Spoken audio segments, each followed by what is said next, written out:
ቴዲሻ እንዴት ነው ቆይታ? በጣም በደንብ ሀሳብህን በነፃነት እየገለጽክ ነው። ተመችቷል ቆይታችን? ነፃነቱ ምኑ አዎ እንግዲህ ያሰብኩትን እያልኩ ነው። ያው በቅርቡ ደግሞ በአዲስ ነገር ራስህን ልትመጣ ነው። አዎ አላማው እና አንደኛው ማስተዋወቅበት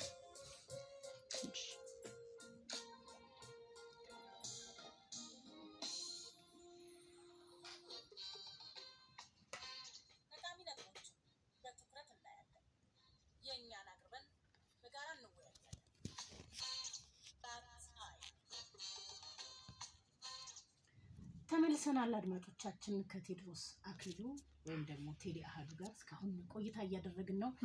እንግዲህ እነዚህን ሁለት ሙዚቃዎች የቴዲ አፍሮን ቀላል ይሆናልና አፍሪካን ያለ ምክንያት አልጋበዝከንም። ቅድም ኦፍ ዘ ሪከርድ ስናወራ ቺካጎ እንደተቀረጹ እየነገርከን ነበር ነው። ከነዚህ ሙዚቃዎች ጋር ያለ ቁርኝት ወይም ትዝታ ምንድነው? እስቲ 15 አመት ወደ ኋላ እንመለስ። እሺ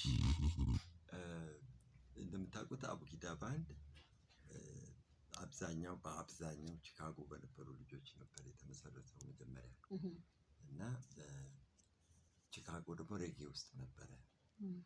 ቴዲ ደግሞ የሬጌ ፍቅር አለ እና ቺካጎ መጥቶ ቁጭ ብሎ the power of reggae ስፒከሮቹ በደንብ በትክክሉ ሳይጮህ ጭር ሳይል ማይክሮፎኖቹ ሳይንጫጩ ጽድት ያለ በጣም የጮኸ ማንንም ያረበሸ ሾው ሰምቶ እኔ ባንድ እንዲሆን ነው ፈልገዋል። ይሄ እንግዲህ አሜሪካን ሾው ቢዝነስ ይባላል። እዚህ ሀገር ገና አልገባም እንደሚመስለኝ። ምክንያቱም በጣም ሳይንስ ነው። አሜሪካ ሾው ቢዝነስ ኢንቮልቭስ ዲግሪ ያላቸው ኢንጂነሮች ሳውንዱን እንዲያካሂዱት it involves በጣም ብዙ ፕሮፌሽናሎች ከቢዝነስ ማኔጅመንት ጀምሮ ትልቅ በኢንዱስትሪ ደረጃ የሚካሄድ ነገር እና የኛ ኢንዱስትሪ ስቲል እንደ ሆም ሌቭል ላይ ያለው ሆም ስቱዲዮ ሌቭል ላይ ያለው ማለት ነው። which is good ግን ከነ ናይጄሪያ ከነ ኬንያ ጋር ስንወዳደር ማሸነፍ አንችልም ብዙ ጊዜ። ምክንያቱም ሳውንዳችን ጀምሮ በቃ ኮሰስ ይላል ትንሽ። ለምንድን ነው? በቃ እንዳልኩሽ ነው። it's an industry ሌሎቹ ሀገሮች ናይጄሪያ ብትገቢ በደንብ ቢሊየን ዳለር ኢንዱስትሪ እነሱ ፊልምም ላይ እንደዛ ናቸው፣ ሙዚቃም ላይ ሄደዋል እና the only thing they did was ልክ በፈረንጆቹ አይነት ስለሰሩት ነው። በቃ በደንብ ፕሮፌሽናሊ ስለሰሩት ነው። ፕሮፌሽናል የሚባል ደረጃ አለው። ሶ ቴዲ የሚለየው እዛ የምትይው ደረጃ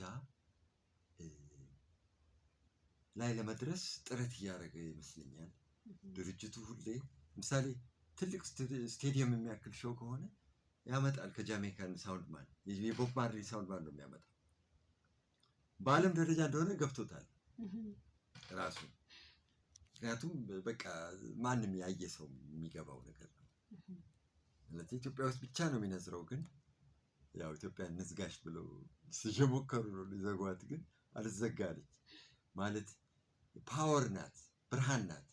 ሊያጠፏት በድህነትም በምንም እንደሌለች ሊቆጥሯት ሞከሩ። ብቻ እኛም ራሳችን እንደሌለ እንድንቆጥር ሞራላችን መቱ እና ራሳችንን ሳትን። አሁን ቅድም ለዳክተር በጣም ተመችተውኛል። በጣም ኡቡንቱ መጽሐፍ በጣም ትክክል ነው። በቃ ትክክል ነው። ሰው ወደ ህግ ወይ ዴሞክራሲ ምናምን ስትራክቸራል አይደለም ሌላ ሰው ያወጣው ሳይሆን ወደ ውስጥ ልክ ነው ልክ አይደለም ውስጥህ ምን ይልሃል። ይሄ ነው አፍሪካን ሙሉ እየገዛው ያለው። አንድም የሚያደርገን እሱ ሙዚቃችን በአገር መወሰን የማይችለው ታንዛኒያ የደቡብ ሙዚቃ ታንዛኒያ የምታገኘው የሰሜን ሙዚቃ ሱዳን ሞሪታኒያ የምታገኘው በምክንያት ነው። ህዝቡ ተንቀሳቅሷል። ሰው ዘመዳችን ነው፣ የኛው ህዝብ ነው፣ ቋንቋውም የኛው ነው።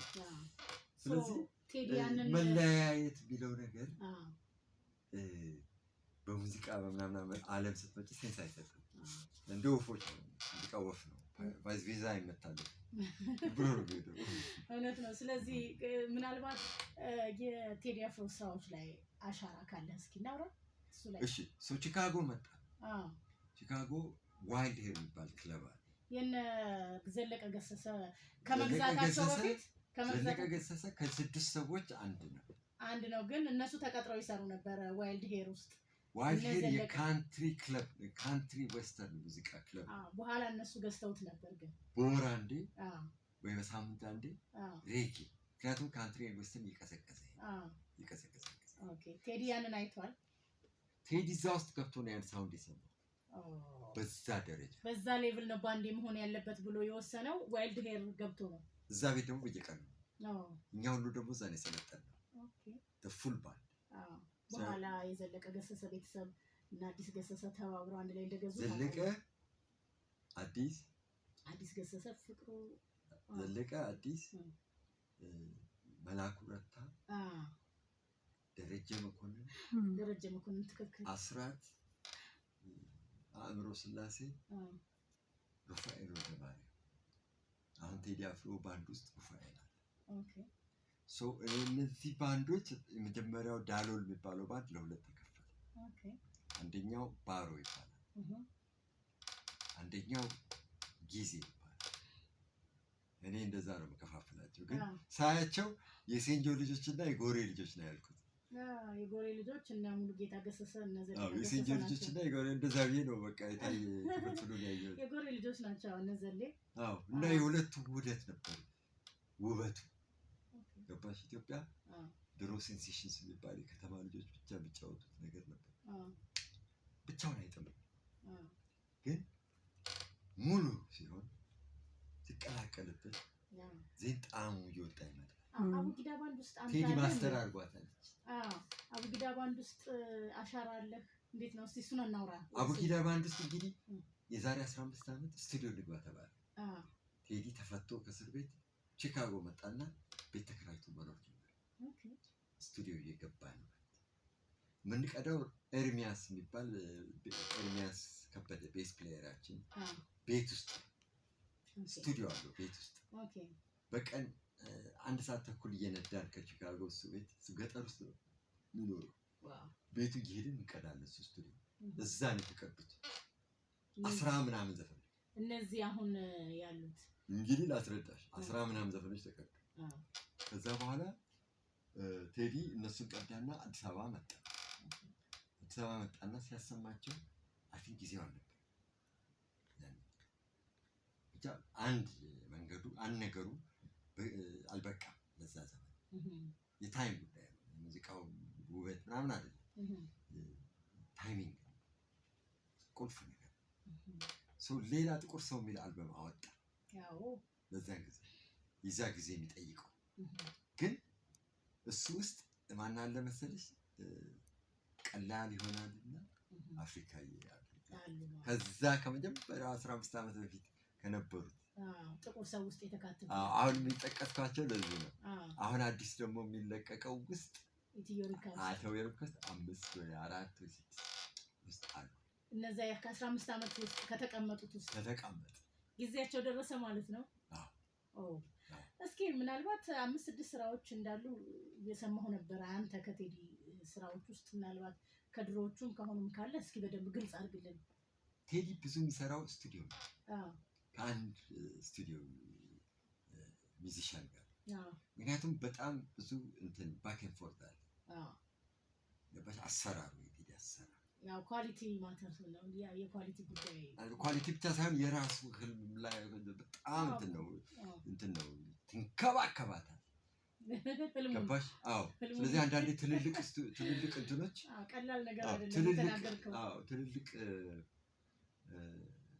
ፕሮዲሰሮች አይ እኔ አልሰራም፣ በፍሉት ኮርድ አልሰራም ይለዋል። ስራው ግድ የለም ይለዋል። ቴዲ በህልሙ አይቶታል። አይን ድምፅ ያየውን ነው የሚያቀርበው። ያየውን እሺ ብሎ የሚታዘዘውን ፕሮዲሰር ነው የሚፈልገው።